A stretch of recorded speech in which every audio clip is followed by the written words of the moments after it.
এই পরিষেবা আপনার 2009 সাল থেকে চলে। এখনো পর্যন্ত কয়েক হাজার লোককে আমরা চশমা দিয়েছি, কয়েক হাজার দিব্যাঙ্গদেরকে সহায়ক যন্ত্র দিয়েছি। It's a continuous process, not new. আর প্রত্যেক দিন কার্যালয়গুলো থেকে, এখানে 3টে বড় কার্যালয় রয়েছে, সেখান থেকে হাজার হাজার মানুষকে ওষুধ কিনে দেওয়া হয়। 21 দিন করে ওষুধ কিনে দেওয়া হয়। আমি আজকে বলে গেলাম 1 মাসের করে কিনে দিতে, মানে কন্টিনিউ দেওয়া হয়, একসঙ্গে 21 দিনে দেওয়া হয়। এটা নতুন নয়, এটা শিকড় খুব গভীরে। হ্যাঁ, শিকড় খুব গভীরে, এটা চিন্তার কোনো কারণ নেই। আমি তো দিই 9 সাল থেকে। আমার তো নন্দীগ্রামের মানুষ তার যে আত্মবলিদান করেছেন, তাদের যে কন্ট্রিবিউশন, তারা অত্যাচারিত হয়েছেন, সেই রক্ত দেখেই সেবা দেওয়ার মানসিকতা। 2007 সাল জোড়ে 2008 সালেও, এমনকি 2010 সালেও নিশিকান্ত মণ্ডলের হত্যা, এবং রিসেন্ট পাস্টও 2021-এ আমাকে ভোট দেওয়ার জন্য হিন্দু দেবব্রত মাইতিকে খুন করা হয়েছে। বিজেপি করার অপরাধে তফসিলি মাকে খুন করা হয়েছে, বিধর্মী জিহাদিরা খুন করেছে রথিবেলায়। অতএব আমরা এইসব দেখেই এই সেবা কার্য এখানে করি। তার সাথে সাথে রাম মন্দির নির্মাণ তো সূচনা হয়ে গেছিল, বর্ষা চলে গেছে, সেখানে কাজও শুরু হয়ে গেছে। বলছি দাদা, নন্দীগ্রাম 2 নম্বর ব্লকের বিদুলিয়াতে যে পরিবেশ শ্রমিক মারা গেছিল, তারপরে একটা কথা উঠেছিল যে ওইখানকার সাধারণ মানুষ নাকি ডায়মন্ড হারবার মডেলে অভিষেক ব্যানার্জি হেলথ ক্যাম্পটা চাইছে। ওখানকার কিছু মানুষও ওরা বলছিল, একটা সোশ্যাল মিডিয়াতে একটা ভাইরাল হয়েছে। কি করুন না ভাই, চুরির পয়সা আছে, করতে না বলছি। এক্সপায়ারি ওষুধ দেবেন না, ভুয়া ডাক্তার আনবেন না, করুন না।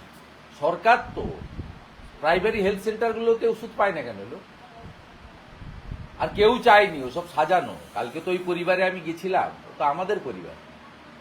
তারপর প্রদীপ মান্নাকে দিয়ে আপনাদের একটা চটিচাটা চ্যানেলে দেখিয়েছিলেন জি 24 ঘন্টা। এখন চাঁটছে বেশি, কলকাতা টিভি আর নিউজ 18-এর সঙ্গে কম্পিটিশন করে। সে জি 24 ঘন্টা লাইভ করছিস না লোকজন। জি 24 ঘন্টাতে যে প্রদীপ মান্না বলেছিল, ওকে আমি ফোন করেছিলাম, বললো হ্যাঁ বিপিএসসিতে ওষুধ নাই। তার জন্য তো দায়ী ওই ডায়মন্ড হারবার মডেল যে করছে তার পিসি স্বাস্থ্যমন্ত্রী। তার জন্য তো আর অভিজিৎ গাঙ্গুলি আর শুভেন্দু অধিকারী দায়ী নয়, বা পঞ্চায়েতের প্রধানও দায়ী নয়। তারপর বললাম আপনি কাজ করেন কোথায়? বলছে উড়িষ্যায়। আমি উড়িষ্যার কোথায়? ভুবনেশ্বরে। কি কাজ করেন? না রাজমিস্ত্রির হেল্পার, মানে নির্মাণ কর্মী। না কেন বাড়ি ছেড়ে ওখানে কাজ করেন? বলে এখানে কেন করবো, কোনোদিন কাজ পাওয়া যায়, কোনোদিন কাজ পাওয়া যায় না, 300 টাকার বেশি লেবারে পাওয়া যায় না।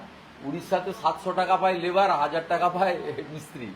আমি ওই জন্য আছি। বলে উড়িষ্যাতে সরকার কার? বিজেপি। তখন বলছে ভুল হয়ে গেছে বাবু, শিখিয়েছিল আইপ্যাকের লোকরা এসে শিখিয়ে বলেছে, আমরা কোনটা কি বুঝিনি বলে গেছি। আমার সঙ্গে কথা বলে গেছে প্রদীপ মান্না।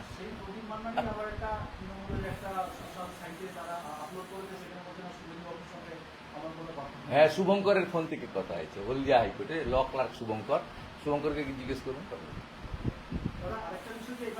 শুভঙ্করের কাছে চলে যান, চিল্লগ্রামে বাড়ি। আজকে রোববারও কোর্টে যায়নি, আছে।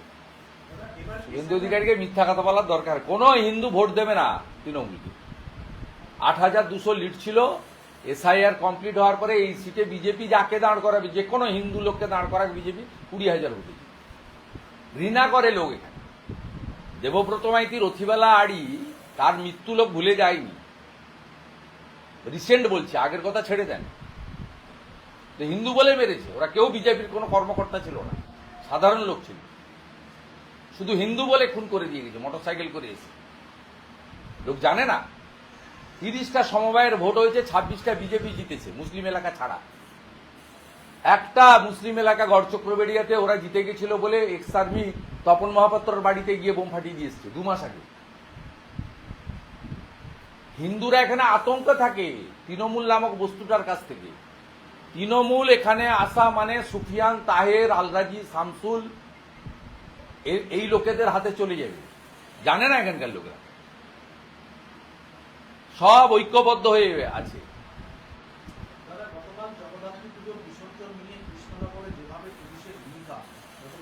গত পরশুদিন ওইটা ভাষা, এই অমলেন্দু হ্যাঁ পাঠিয়েছিল তো। আমার বহু লোককে ডিস্টার্ব করার জন্য পাঠিয়েছিল মমতা, ওকে আর অমরনাথ যেখানে যায় ওকে নিয়ে যায়। অমরনাথের মাল তুলে কিছু নির্দিষ্ট আইসি, জলেশ্বর ছিল, রিটায়ার করেছে নবদ্বীপে, ওখানে জায়গা কিনেছে, ভোটে দাঁড়াবে। আর এই অমরনাথ যেখানে যেখানে যায়, এই চিটিংবাজ ছোকরাটা একে নিয়ে যায় অমলেন্দু। আর এর ভাষা এইরকম। এর আগে জাঙ্গিপাড়াতেও জয় শ্রীরাম বলবেন কেন এই একই কাজ করেছিল। এর ডিএনএ টেস্ট করতে হবে, এই অরিজিনাল হিন্দু কিনা দেখতে হবে। এই ভাষা কৃষ্ণনগরের মতো শিক্ষিত ঐতিহ্যবাহী এলাকায়।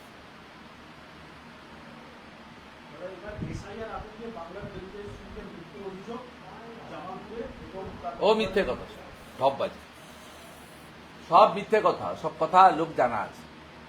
দাদা, ভগবানপুরে গতকাল বেসরকারি স্কুলে ছাত্রের মৃত্যু, সপ্তম শ্রেণীর ছাত্রের, বাড়ির লোক বলছে মেরে চুরি দিয়েছে।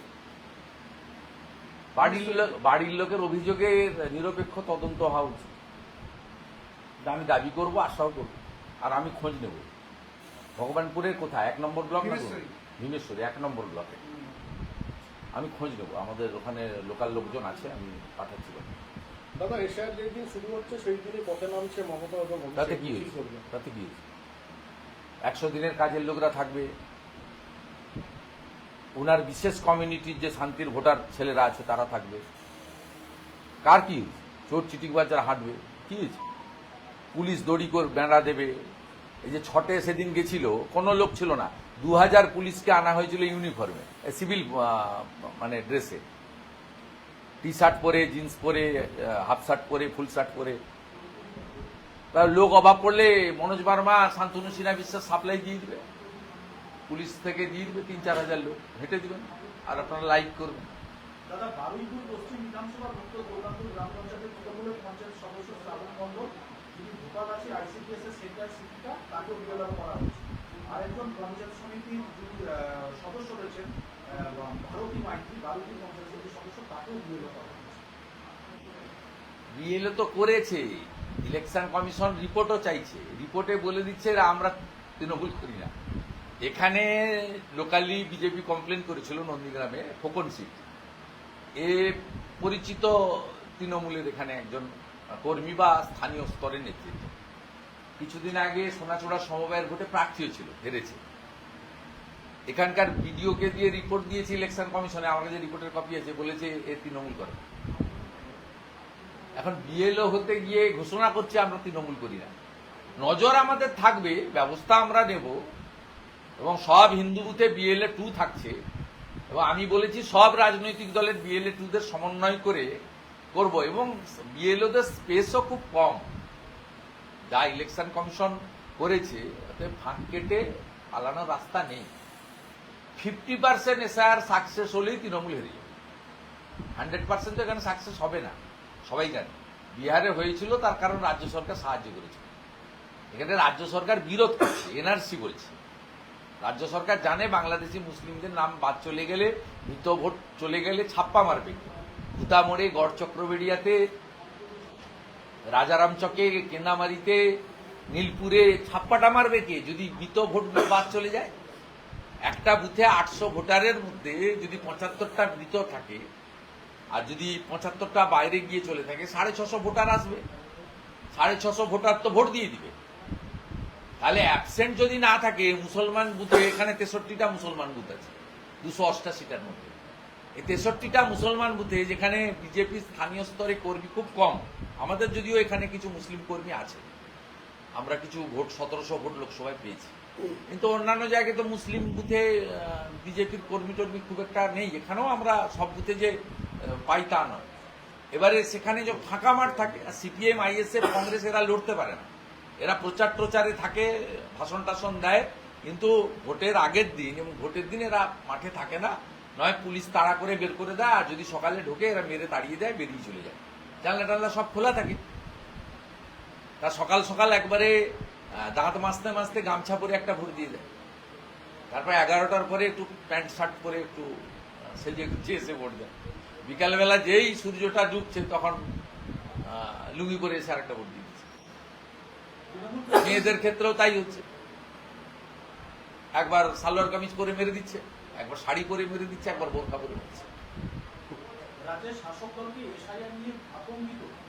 রাজ্যের শাসক দল এসআইআর নিয়ে কি আতঙ্ক না হলে 12টা স্টেটে হচ্ছে, স্ট্যালিন সাহেবের স্টেটে হচ্ছে, শুধু বিজেপি রুল নয়, নন বিজেপি স্টেটও হচ্ছে। কোথাও হইচই নেই, কোথাও মিছিল নেই, মিটিং নেই, গেল রব নেই। একমাত্র এখানে মানে বুঝতে পারছেন, গর্তে কার্বলিক অ্যাসিড দিলে সাপ বেরোয় না। ইলেকশন কমিশন গর্তে কার্বলিক অ্যাসিড দিয়ে দিয়েছে, সাপগুলো এখন বেরোচ্ছে। এটাই তো প্রকৃত দৃশ্য।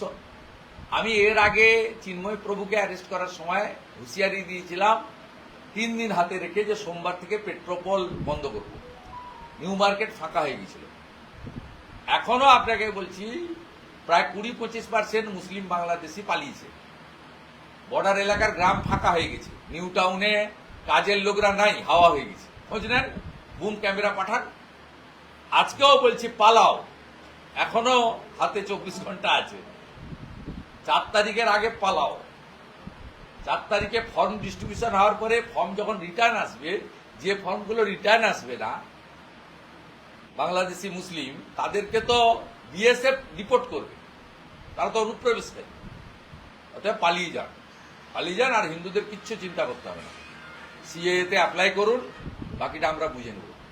তারপরেও যদি 2-4 হাজার হিন্দুর কোনো সমস্যা থাকে, আমরা আছি, আমরা কাজ করছি। আমাদের বড় টিম কাল ইসিআইতে যাচ্ছে, আমি নিজে পরশুদিন সিইও অফিসে যাব।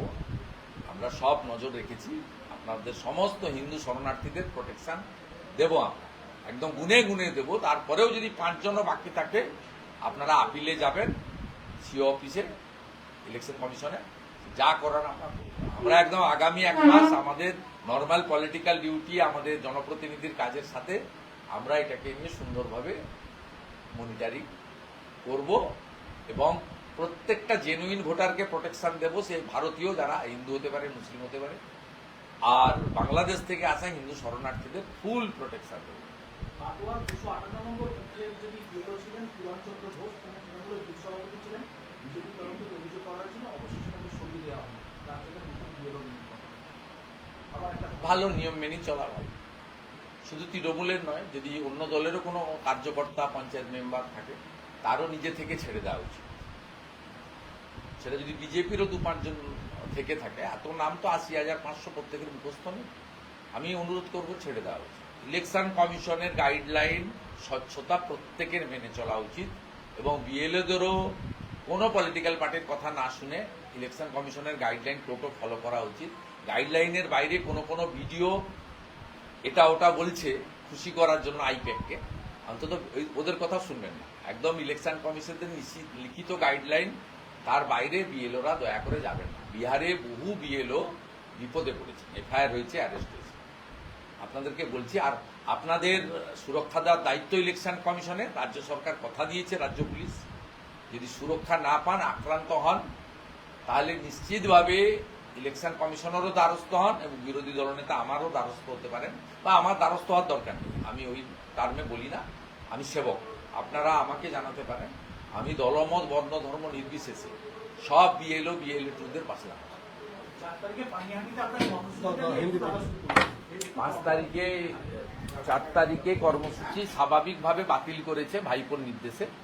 আমাদের জেলা সভাপতি আগামীকাল কোর্টে যাচ্ছে। আমরা হাইকোর্ট করে কাকদ্বীপের আদায় করেছি। আগামীকাল কাকদ্বীপে 2টোর সময় কর্মসূচি ডাক দেওয়া হয়েছে, আমি 3টায় পৌঁছাবো। একটি মিছিল হবে, বড় মিছিল, এবং হাইকোর্টের যে নির্দেশ 6,000 লোকের মধ্যে সীমাবদ্ধ রেখেই মিছিল হবে এবং কর্মসূচি হবে। আমরা 5টার মধ্যে কর্মসূচি শেষ করব এবং আগামীকালের কর্মসূচির জন্য রিজেক্ট যেহেতু করেছে, আমাদের জেলা সভাপতি হাইকোর্টে যাচ্ছেন। বুধবারের বর্ধমানের কর্মসূচি আছে, সেই কর্মসূচিরও যদি অনুমোদন না পাওয়া যায়, সেটাতেও আমরা হাইকোর্টের দ্বারস্থ হব। যতক্ষণ না এমসিসি চালু হচ্ছে, বিশেষ করে বিজেপি এবং বিরোধী দলনেতার কর্মসূচির পারমিশন এরা দেবে না, আমরা জানি। আমার ইতিমধ্যে 90 পেরিয়ে গেছে, আরও এমসিসি চালু পর্যন্ত এই সংখ্যাটা আরো